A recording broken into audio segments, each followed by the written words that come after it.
बघा, आपण या ठिकाणी रोमन संख्या चिन्ह आणि आंतरराष्ट्रीय संख्या चिन्ह याविषयी थोडक्यात माहिती बघणार आहोत.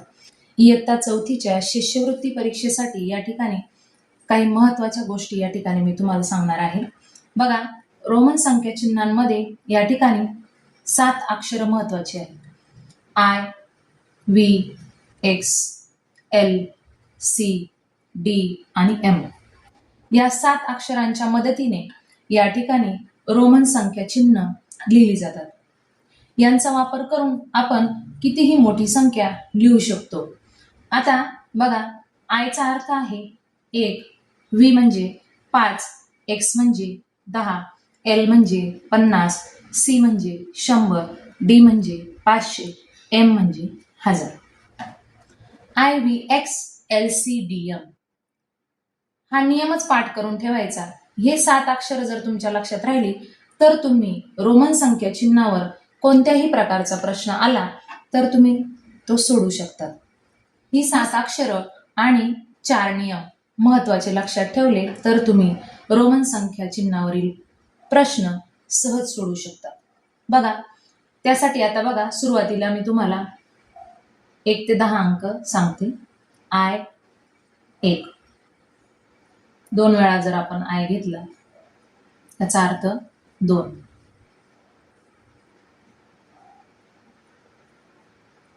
3,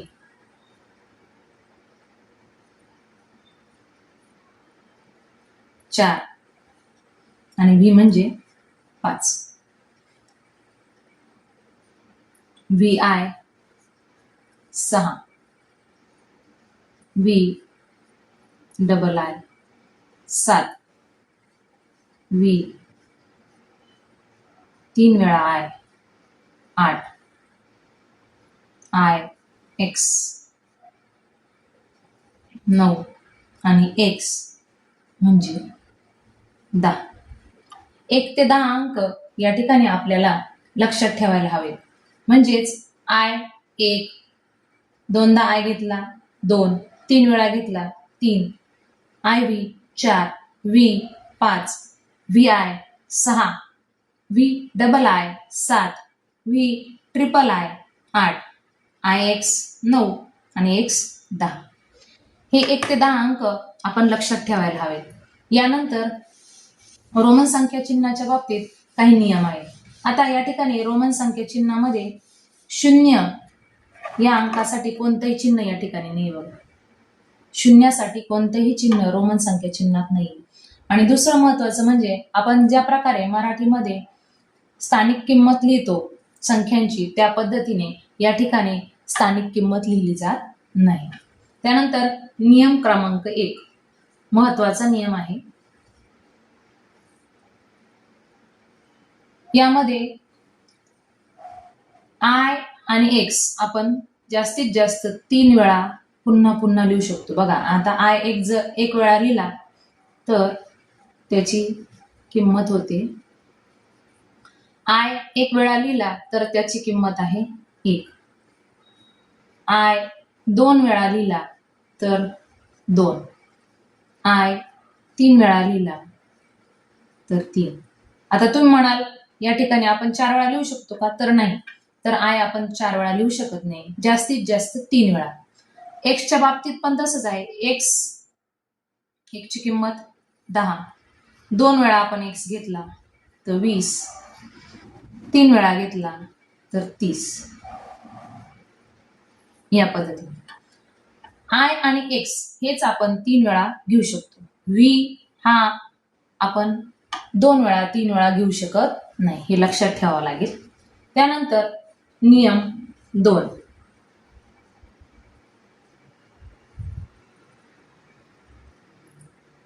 नियम 2 मध्ये एक अक्षर आपण घेतलं तर त्याच्या उजव्या बाजूला, समजा एक्स हे अक्षर घेतले, त्याच्या उजव्या बाजूला लहान अक्षर आपण घेतलं ज्याची किंमत लहान आहे. समजा एक्सची किंमत 10 आहे, व्हीची किंमत 5 आहे. म्हणजेच काय आहे, एक्सच्या उजव्या बाजूला जर लहान अक्षर घेतलं तर आपल्याला ती बेरीज करावी लागते. आता एक्सची किंमत आहे 10, व्हीची किंमत 5, म्हणजे याची किंमत झाली 15.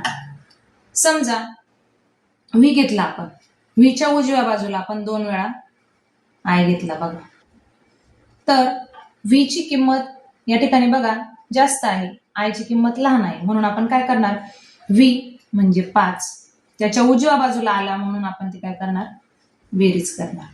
म्हणजे हा नियम लक्षात ठेवायचा की कोणत्याही मोठ्या अक्षराच्या उजव्या बाजूला जर लहान अक्षर आलं तर आपण त्याची काय करणार आहोत, बेरीज करणार आहोत. त्यानंतर नियम क्रमांक 3.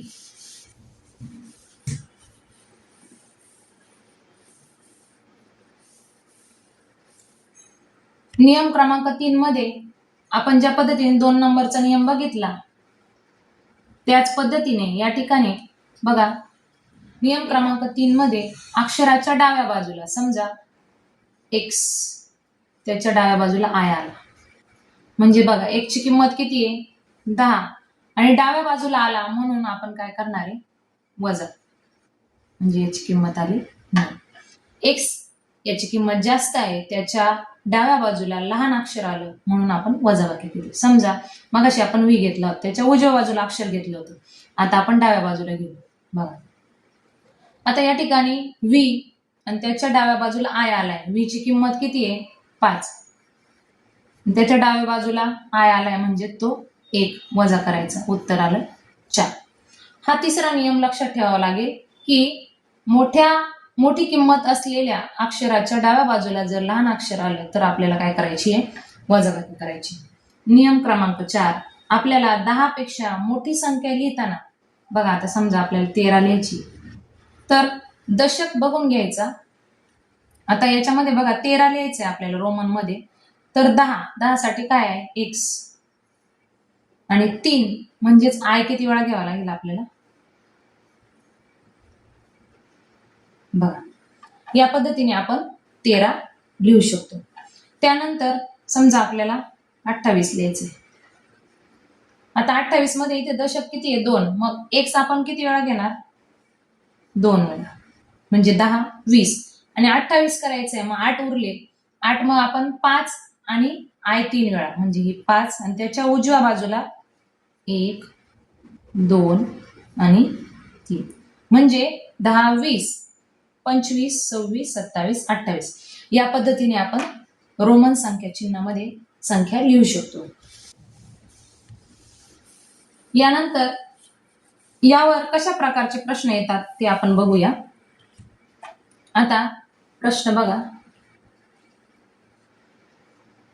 33 ही संख्या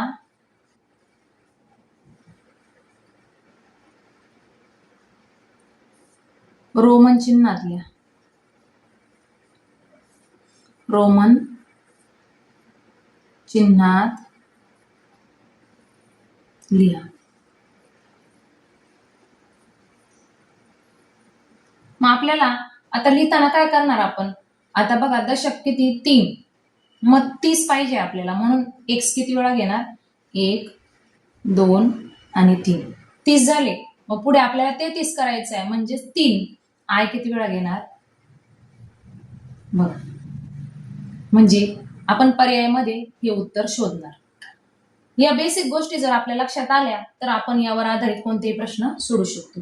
आता बघा दुसऱ्या प्रकारचा प्रश्न कसा असतो, यामध्ये समजा आपल्याला व्ही आय अधिक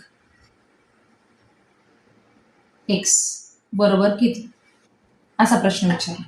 आता बघा या ठिकाणी आपण पहिले हे उदाहरण सोडून घेणार. आता व्हीच्या उजव्या बाजूला आय आलाय, म्हणजेच तुम्हाला माहिती आहे समजा बेसिक पण आहे, हे 6 आहे आणि 5 अधिक 1 6 झाला, 6 अधिक हे किती आहे 10, म्हणजे उत्तर किती येणार आहे आपलं 16. मग हेच आपण रोमन संख्या चिन्हात कसं लिहिणार, तर 16 साठी आपण बघितले, आता 10 पाहिजे आपल्याला, तर x आणि 6 बनवायचं आहे, तर 6 म्हणजे 5 आणि 1, मग आता हा 5 आणि त्याच्या उजव्या बाजूला, तर या पद्धतीने आपण काय करणार 16. अशा प्रकारचे प्रश्न या ठिकाणी रोमन संख्या चिन्हावर येतात. यावर अधिक सरावाचे प्रश्न आपण पुढच्या व्हिडिओमध्ये बघूया. ओके.